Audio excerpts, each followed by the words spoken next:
आज आपण जी घटना बघणार आहोत त्या घटनेमध्ये दोन बाजू आहेत. म्हणजे याच्यामध्ये जे पीडित आहेत त्यांचं म्हणणं जे आहे ते वेगळं आहे आणि जे आरोपी आहेत त्यांचं म्हणणं वेगळं आहे. आणि आपण आज जी घटना माध्यमातून समोर आली ती पाहणार आहोत. त्याच्यानंतर आरोपीची बाजू आणि त्याच्यानंतर पीडित यांची सुद्धा बाजू बघणार आहोत.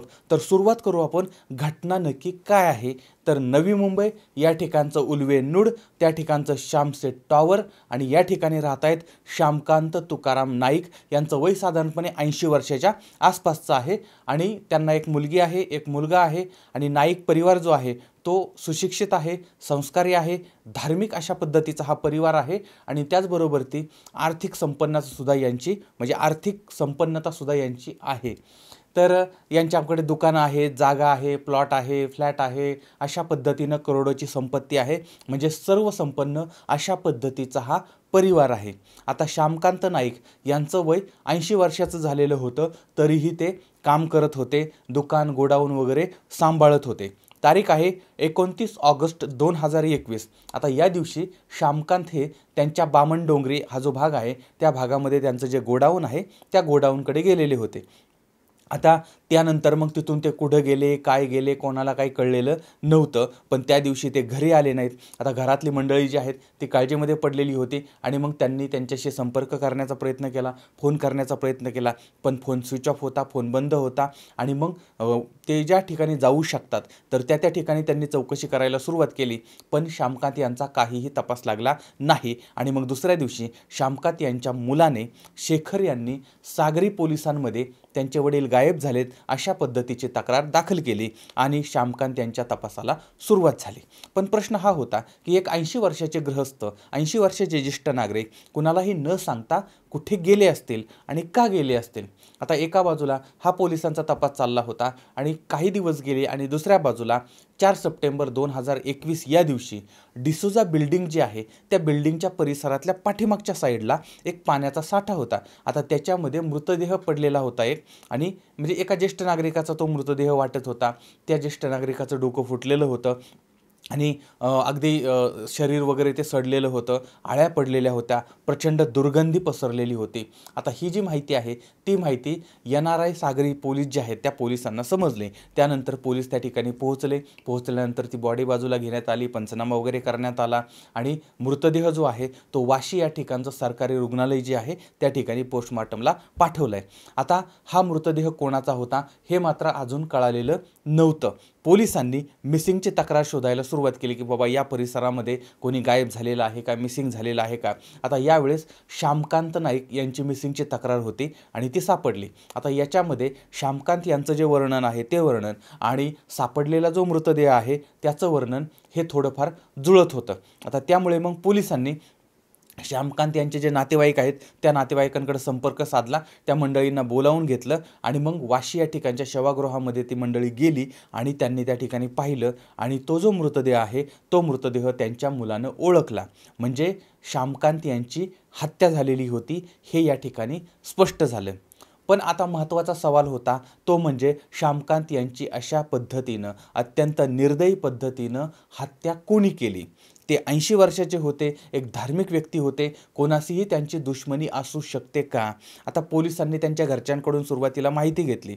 आता ज्या ठिकाणी तो मृतदेह सापडला होता त्या ठिकाणापासून श्यामकांत यांच्या दुकानापर्यंत किंवा घरापर्यंत किंवा परिसरापर्यंत जे काही CCTV होते ते CCTV फुटेज पोलिसांनी पाहायला सुरुवात केली होती. आता यावेळेस या फुटेजमध्ये एक संशयित व्यक्ती सापडत होती. आता या व्यक्तीवरती मग पोलिसांनी लक्ष द्यायला सुरुवात केली. आता त्या व्यक्तीच्या बरोबर ती श्यामकांत गाडीवरती बसून गेलेले होते. म्हणजे त्यांच्या गोडाऊनमधून त्या व्यक्तीच्या बरोबर गाडीवर गेले आणि त्यानंतर कोणीही त्यांना पाहिलेलं नव्हतं. आणि त्यामुळे मग पोलिसांचा संशय जो आहे तो त्या व्यक्तीवरती होता ज्या व्यक्तीबरोबर ते हे शेवटचे गेलेले होते.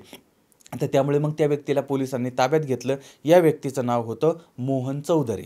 आता मोहन चौधरीकडे पोलिसांनी चौकशी करायला सुरुवात केली, पण हा खोटं बोलतोय हे पोलिसांच्या लगेच लक्षात आलं. कारण पोलीस असे काही प्रश्न विचारत असतात की ते सुरुवातीलाच त्यांना कळून जातं की बाबा हा खरं बोलतोय का खोटं बोलतोय. आणि त्यामुळे मग पोलिसांनी त्यांचा खाक्या दाखवला आणि मग मोहनने आपला अपराध जो आहे तो कबूल केला होता. याच मोहनने श्यामकांत यांची हत्या केलेली होती. आता हा मोहन चौधरी नक्की कोण होता? तर नवी मुंबई आहे त्या ठिकाणचं उल्वे हा जो भाग आहे त्या ठिकाणचं सिद्धिविनायक होम, तर या ठिकाणी मोहन चौधरी नावाचा हा 25-30 वर्षाचा तरुण राहत होता. आता याच्याबरोबर ती याची पत्नी होती, याची मुलं होती आणि हा जो मूळचा आहे तो राजस्थानचा आहे आणि डिसोजा बिल्डिंगमध्ये आई माता सुपर मार्केट नावाने एक सुपर मार्केट त्याने चालू केलं होतं, म्हणजे किराणा मालाचं दुकान चालवलेलं होतं आणि हा याचा मालक होता आणि या दुकानामध्ये रॉकेल वगैरे सुद्धा तो विकायचा. तर अशा पद्धतीने हा मोहन होता, त्याचा परिवार होता. आता हा मोहन आणि श्यामकांत यांची ओळख कशी झाली होती? तर श्यामकांत यांचं रॉकेल विक्रीचं दुकान होतं आणि ते मोठ्या प्रमाणात रॉकेल विकायचे आणि बामणडोंगरी या भागामध्ये यांचं गोडाऊन होतं आणि यांच्याकडूनच मोहन जो आहे तो रॉकेल विकत घेत होता आणि त्याच्या दुकानामध्ये तो विकत होता आणि यामुळे या दोघांच्यामध्ये पाठीमागच्या अनेक वर्षापासून अत्यंत चांगली ओळख होती. एकमेकांना ते चांगले ओळखत होते आणि एकमेकांच्या दुकानामध्ये त्यांचं सतत जाणं येणं वगैरे होतं. आता 29 ऑगस्ट 2021 या दिवशी मोहन हा श्यामकांत यांच्या गोडाऊनमध्ये गेलेला होता आणि त्या ठिकाणी त्याने रॉकेल वगैरे ते घेतलं, त्याला काही जे पाहिजे ते सगळं घेतलं होतं आणि त्यानंतर श्यामकांत आणि मोहन हे दोघंही गाडीवरती बसून मोहन याच्या दुकानामध्ये आले होते. म्हणजे अगोदर हा मोहन जो आहे तो श्यामकांत यांच्या गोडाऊनमध्ये गेला आणि त्यानंतर मग गोडाऊनमधून त्या श्यामकांत यांना गाडीवरती घेऊन मोहन त्याच्या दुकानामध्ये आलेला आहे. आता या ठिकाणी मोहन आणि श्यामकांत यांच्यामध्ये वाद झाला आणि या वादातून 80 वर्षाच्या श्यामकांत यांना त्या मोहननं मारहाण केली, त्यांना ढकललं, त्यांच्या डोक्याला मार लागला आणि ते बेशुद्ध पडले. त्यानंतर मोहननं दुकानाचं शटर जे आहे ते बंद केलं आणि श्यामकांत यांची नायलॉनची दोरी जी आहे तिनं गळा आवळला आणि हत्या केली. त्यानंतर त्यांचा मृतदेह जो आहे तो बाथरूममध्ये ठेवला आणि मग या मृतदेहाचे त्याने पूर्ण कपडे काढले, त्या मृतदेहाला एका पोत्यामध्ये भरलं आणि पहाटे पहाटे ते मोटरसायकलवरती टाकून मग डिसोजा होम बिल्डिंग जी आहे तर त्या बिल्डिंगच्या पाठीमागे नेऊन त्यानं पाण्यामध्ये ते टाकलेलं होतं आणि जे कपडे वगैरे होते ते कपडे त्याने कचऱ्यामध्ये वगैरे त्या टाकून दिले होते आणि नंतर तो माघारी आला. माघारी आल्यानंतर नेहमीप्रमाणे तो जसं दुकान उघडतो तसं त्यानं दुकान उघडलं आणि त्याचे सगळे व्यवहार मग सर्वसामान्य पद्धतीने करायला त्यानं सुरुवात केली. म्हणजे काही झालंच नाही अशा पद्धतीनं तो वागायला लागलेला होता. पण काही दिवसातच पोलीस त्याच्यापर्यंत पोहोचले, त्याला ताब्यात घेतलं आणि या सगळ्याचा खुलासा झाला होता. पण अजून एक सवाल होता आणि तो होता ही हत्या का झाली होती? आता या ठिकाणी आरोपीनं सांगितलेलं कारण जे होतं ते कारण अत्यंत विचित्र आणि वेगळ्या पद्धतीचं होतं आणि जे पीडित आहेत, ज्यांची मयत झाली, ज्यांचा मृत्यू झाला, त्यांच्या नातेवाईकांचं म्हणणं जे आहे ते वेगळं होतं. आता मोहननं ही हत्या का केली होती? तर त्यानं जे जबाब दिला होता, कारण सांगितलं होतं की श्यामकांत जे आहेत ते त्याच्याकडे यायचे, तो त्यांच्याकडे जायचा. तर एकदा काय झालं, ह्या श्यामकांत यांनी मोहनच्या पत्नीला पाहिलं आणि तिच्या सौंदर्याची तारीफ करायला सुरुवात केली आणि पुढं नंतर ते जास्तच तिची तारीफ करायला लागले आणि नंतर ते असं म्हणायला लागले की मी तुला 5,000 रुपये देतो, तुझ्या पत्नीला माझ्याकडे पाठव. आता सुरुवातीला मोहननं हे सगळं सहन केलं, पण त्यानंतर आता ती गोष्ट त्याला पटत नव्हती, त्याला राग येत होता आणि ज्या दिवशी ही हत्या झाली होती तर त्या दिवशी हे असं म्हटले, असं त्या मोहननं सांगितलं की 10,000 रुपये देतोय, पण माझ्या गोडाऊनवरती तिला पाठवून दे. तर अशा पद्धतीनं म्हटल्यानंतर या मोहनला राग आला आणि मग त्यानं श्यामकांत यांची हत्या केलेली आहे असं या संशयितानं सांगितलेलं आहे. तर ही झाली एक बाजू. पण श्यामकांत यांच्या मुलानं किंवा त्यांच्या नातेवाईकांनी जे सांगितलं ते मात्र वेगळं होतं, कारण मोहनने पैशाच्या स्वार्थासाठी किंवा इतर काही स्वार्थासाठी ही हत्या केलेली आहे आणि आता तो मृतकाला बदनाम करण्याचं काम करतोय आणि जो परिवार हा एक सर्वगुण संपन्न आहे, जो परिवार आर्थिकदृष्ट्या संपन्न आहे आणि धार्मिक परिवार आहे, तर त्या परिवाराला बदनाम करण्याचं काम या मंडळींनी करायला सुरुवात केली असं त्या परिवाराचं म्हणणं आहे. आता या घटनेची सखोल चौकशी झाली पाहिजे आणि या हत्याकांडाचं सत्य काय आहे ते समोर आलं पाहिजे अशी मागणी त्या नाईक परिवारानं केलेली आहे आणि ही जी बदनामी आहे ती सुद्धा थांबली पाहिजे, तर अशी मागणी यांनी केली.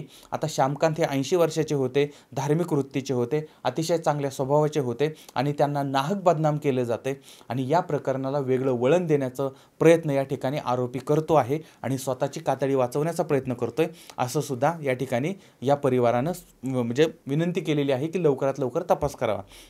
आता या सगळ्या बाबीमध्ये कायदेशीर प्रक्रिया चाललेली आहे. आता यथावकाश जे सत्य आहे ते समोर येईलच. आता जी माहिती माध्यमातून समोर आली होती ती मांडलेली आहे. त्यानंतर पीडित या व्यक्तींनी जे सांगितलं ते सांगितलेलं आहे आणि ज्यांनी हे घडवलं त्यांनी जो जबाब दिला तो पण मी या ठिकाणी मांडलेला आहे. आता या सगळ्या प्रकरणामध्ये आपल्याला धडा काय मिळतो?